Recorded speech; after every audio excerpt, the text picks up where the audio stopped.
During canonical processes, some victims are pushed to the sidelines. These victims were not even informed if their abuser was convicted. This lack of transparency had serious consequences. It led to distrust and to victims distancing themselves further from the church. In February, this fact united many of the victims and organizers of the World Summit on Abuse, organized in the Vatican. Se tiene que eliminar el secreto pontificio. Pontifical secrecy needs to end. That means not classifying internal investigations on pederasty as top secret. We can't leave victims without information. We need to let them know how the process ended. Pontifical secrecy is a professional non-disclosure that must be kept by workers who occupy certain important positions in institutions of the Holy See.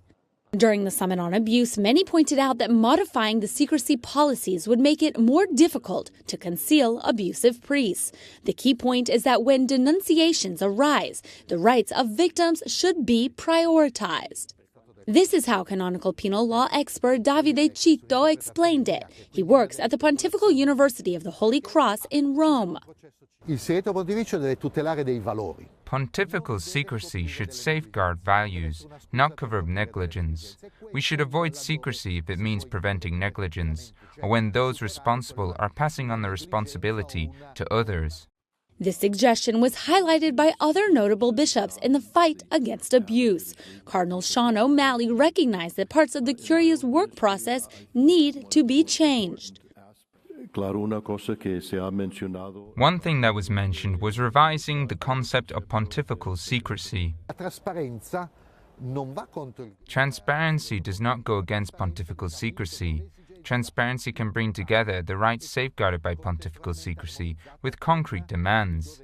This is similar to what state or civic professions do with professional secrecy.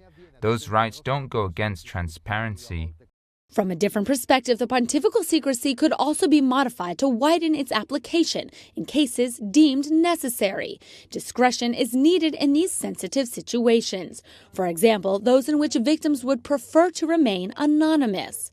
The reformation process of the Church in regards to abuse will be a long one. It implies new legislation, new ways of working, and new structures.